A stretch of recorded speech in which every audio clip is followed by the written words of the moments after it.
Hi everyone, welcome to the third module of AI Lit, where we will be going into how to train the model. The learning objectives of this module include to understand how CNN model structures and variables work, learn how to use and enhance upon pre-trained deep learning models, so specifically learn how to add custom layers to a pre-trained MobileNet V2 model for specific disease identification, to learn how to compile AI models with appropriate optimizers and loss functions and execute model training, and to explore adjusting training parameters such as epochs to optimize model performance. The crop disease of the day is Septoria leaf spot. In tomatoes, this disease is primarily caused by the fungus Septoria glycopersici. It manifests as small, circular, yellowish-brown spots on the leaves that have a gray or brown center and a darker margin. As the disease progresses, the spots may coalesce, causing extensive leaf yellowing, withering, and the eventual defoliation of the plant. The disease thrives in cool, moist conditions and can cause significant yield losses, like other diseases that we've already talked about, especially when the upper leaves are infected during the early stages of growth. Management of Septoria leaf spot requires an integrated approach. This includes the use of resistant varieties, crop rotation to reduce the pathogen load in the soil, strategic fungicide applications, and timely removal of crop residues to decrease the source of inoculum for future crops. It can be a big problem in the Canadian food industry, particularly for tomatoes. So in our first module, we covered the typical layers found in a convolutional neural network. Moving forward, we'll harness this knowledge to apply these concepts practically. So before we get into that, let's first start with an analogy to better understand how CNNs are applied. Just as constructing a house requires a detailed blueprint that lays out a home's design, from the architecture to the connections between rooms, creating a neural network demands a framework that defines its structure. In this framework for neural networks, the components we manipulate are the layers, activation functions, and its parameters. As the images enter the network, they pass through various layers. In the case of a deep learning model, these are numerous layers and they need to be traversed. These layers employ activation functions to help the model make decisions and may even be used repeatedly throughout the process.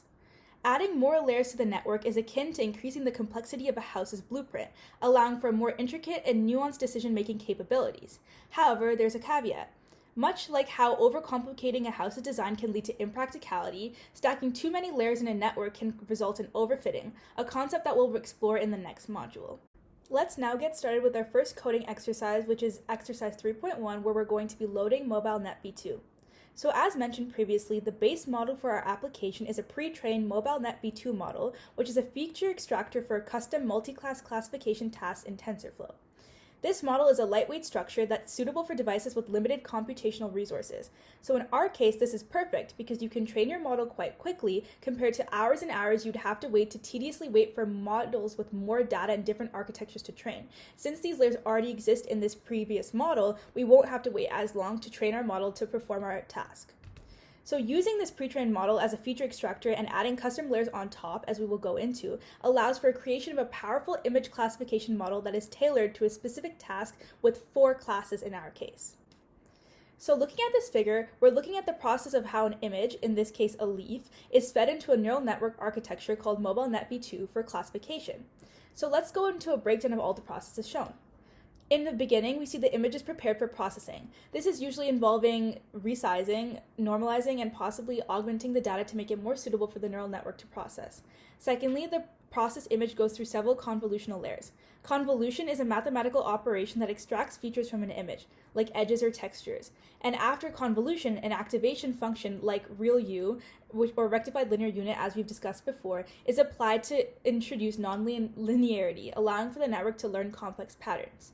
After convolutions, pooling reduces the spatial dimensions of the input volume for the next convolutional layer, so this would be the width and the height, and max pooling in particular takes the maximum value over a window of pixels to proceed with, which helps to reduce computation and controls overfitting. After the image has gone through MobileNet V2, the output feature map is flattened into a single vector of values, which is then fed into one or more fully connected layers. These layers serve as a classifier that works on the features extracted by the convolutions to determine what the image represents. The last step in this process is the softmax function. It takes the output of the last fully connected layer and converts it into probabilities for each class. In this case of the leaf, it will output probabilities for various types of classifications, like different diseases in our model. The network outputs a classification for the image, and then the output would be the class that has the highest probability after applying the softmax function. So these are layers that we've already discussed in a previous model, but what's specific about this is that using this pre-trained model, we can see that it applies mathematical functions to determine the probability of the specific image input being in a certain class, and then puts it into that class as the output so we can better see what it belongs to.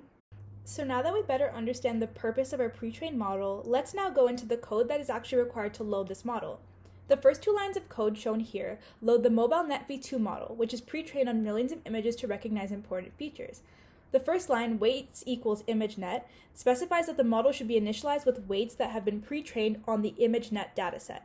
ImageNet is a large visual database used for image classification tasks that contains millions of images categorized into thousands of classes.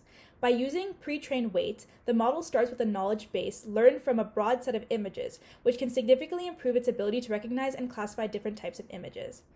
Include underscore top equals false, which is the next line of code, indicates that the top layer of the model should be excluded. In the context of neural networks, the top refers to the final part of the network, usually consisting of a fully connected layer that performs the final classification. These layers are specifically tailored to the classes of the dataset on which the model was originally trained, in this case, the 1,000 classes of ImageNet. By including this line of code, you remove these layers to replace the top layer with your own fully connected layers that are appropriate for the specific number of classes in our task, enabling the model to learn to classify the new categories of your dataset. So essentially, you're removing this final layer so that you can add your own and then disease classify our images. Let's look at the next line of code, which is input underscore shape is equal to 224, 224, 3. The first 2 numbers represent the height and width of the input images in pixels. In this case, the model expects that the images are 224 pixels tall and pixels wide. This is a common size for images used in deep learning models as it provides enough detail for the model to learn while still being manageable. The third number represents the number of color channels in the image. For red, green, and blue images, the number is 3, indicating that each image has 3 color channels corresponding to the red, green, and blue components of each pixel.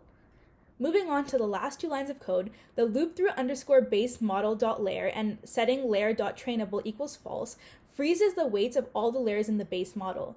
This means that these layers will not update their weights during training. The reason for this is to retain the pre-trained features and only train the new layers that we'll add for our specific task. So now let's go into coding exercise 3.2, which is adding custom layers for multi-class classification to our model. The first line of code in this code block takes the output from the last layer of the frozen base model that we have previously talked about. The next line of code applies global average pooling to the output of the base model. This operation reduces each feature map to a single value by averaging over all locations, effectively reducing the dimensionality and preparing the features for the fully connected layer that follows. This step helps to minimize overfitting by reducing the total number of parameters in the model, and again we will understand overfitting better in the next module. Then the next line of code adds a dense or fully connected layer with 4 units, one for each class in the classification task we have assigned. So in our case, it would be healthy and the 3 types of plant diseases. The softmax activation function is used to output a probability distribution over the 4 classes, making it suitable for multi-class classification. The use of global average pooling reduces the dimensionality and computational complexity, while the dense layer at the top makes the predictions. Since the base model layers are frozen, only the weights of the custom layers added at the top are updated during training, which is a common and effective strategy for fine-tuning pre-trained models on a new task. This allows us to train the model really quickly, because if we had chosen our own layers to make a CNN, it would take a lot more adjusting and time to train. Now, in the next block of code, we are printing a summary of all of the layers in the neural network to visualize the layers of our model. We now want to work to understand some terms that have been used and will continue to come up throughout the modules, and these words are epochs, loss, and accuracy. So first, what is an epoch? An epoch refers to one complete cycle through the entire training dataset. During an epoch, the model sees every sample in the dataset once, allowing it to learn from the full range of data. Learning itself refers to the fact that with each epoch, the model adjusts its internal parameters to minimize errors, essentially learning to make more accurate predictions. The number of epochs is a hyperparameter that might require tuning based on the specific context of your model, dataset, and overall training goals. It's a balancing act between allowing your model enough time to learn from the data without memorizing it, so specifically that its predictions become less accurate on new unseen data, which is the validation dataset. In this case, since we use 25 epochs, which is feel free to change it up as well, try less and more and see how that impacts how accurate the model is, the model will go through the training data 25 times. So now let's go into what is loss in the context of machine learning models. The loss function, also known as the error function, is a vital element in machine learning that measures the discrepancy between the actual target values and the predictions made by the machine learning algorithm. So in our case, we will be using categorical cross-entropy loss, which is a loss function that is typically used in multi-class classification problems. When looking at accuracy in this context, we are looking at the measure of how often the model correctly predicts the label for a given input. For classification problems, it is calculated as the proportion of true results among the total number of cases examined. In this case, true results essentially refers to the amount of times the model is able to accurately identify the plant as diseased or healthy. It essentially represents the ratio of correctly predicted instances to total instances. So loss and accuracy are recorded for both testing and validation sets in this case. So now let's go into coding exercise 3.3, where we are compiling and running the model. This code uses Keras API, which provides an approachable interface for solving machine learning problems with a focus on deep learning. The first line of code shown here prepares the model for training by configuring the optimization algorithm, the loss function, and the metrics to be used. Optimizer equals Adam specifies that the Adam optimization algorithm should be used for training. Adam is an algorithm for gradient descent optimization that adjusts the learning rate dynamically during training. This means it can increase or decrease the size of updates for each weight based on how frequently they contribute to error. Weights that are involved in more errors get larger updates to correct them faster, while weights that are doing well get smaller updates to avoid overshooting. Adam also applies ideas from other optimizers such as the momentum optimizer, where it uses previous steps to influence the current step. This helps in accelerating the learning process and avoids the model from getting stuck in a local minima, which are points where the model thinks it's best but really isn't. The next line of code is loss is equal to categorical underscore cross-entropy. For multi-class classification problems, categorical cross-entropy is used to calculate the difference between the true class labels and the predicted probabilities of the model. Specifically, as mentioned, it calculates how well the model's predicted probability distribution over the different classes matches the actual distribution. If the model's prediction is very close to the actual label, the loss is small. But if the model's prediction is far from the actual label, the loss becomes large. The model then tries to adjust its weights and biases so that its predictions matches the actual labels as closely as possible and minimizes loss. The next line of code, metrics is equal to accuracy, applies accuracy as the metric to evaluate the performance of the model during training and testing. It represents the ratio of correctly predicted instances to total instances as mentioned. In our model, loss and accuracy are recorded for both testing and validation sets. So let's go into the purpose of validation sets.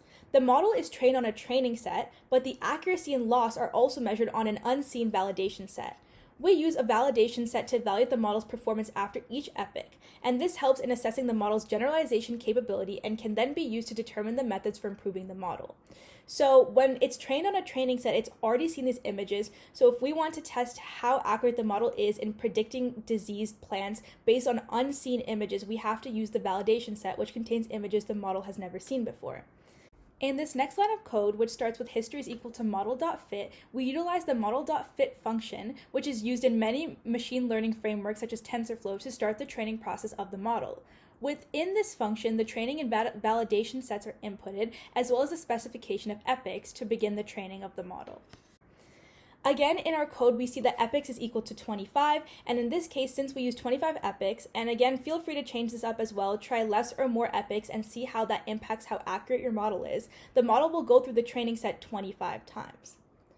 By running this code, the model will be trained to minimize the categorical cross-entropy loss using the Adam optimizer, and its performance will be evaluated based on accuracy both during the training and on a separate validation set after each epoch.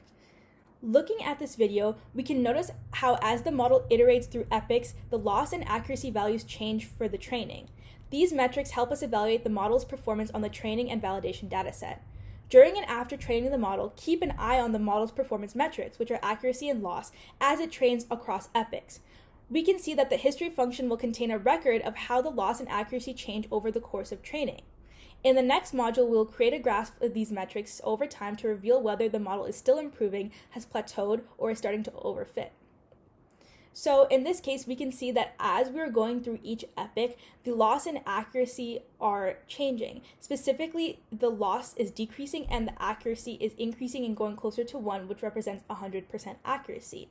Thank you so much for going through the third module of AI Lit with us. It may take a while for your model to completely train, so feel free to grab a snack while you wait. And once your model is completely trained, you can then go into our next module to further analyze the accuracy of your model. As always, if you have any questions, feel free to contact us, and thank you.